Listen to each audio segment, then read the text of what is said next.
علیکم هموطنان عزیز. من سفربکova سمیه دختر سفر از ناحیه قبادیان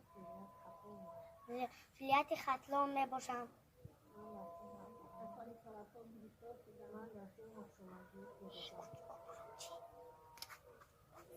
کوچه کوپروک می باشم. در سن 7 سالگی هم می باشم و در 2 سالگی هم یک چشمم نمیدید و چشمم رو دکتران اپیراسه کرده گرفتند. من به کسل سرطان گرفتار شدم. من باید طبابت شوم.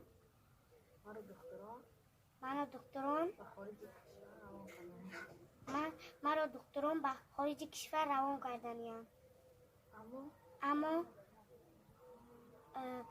عالم زورش نمیرسد برای طبابت من. از شما هموطنان عزیز خواهش میکنم به من یاری رسانید.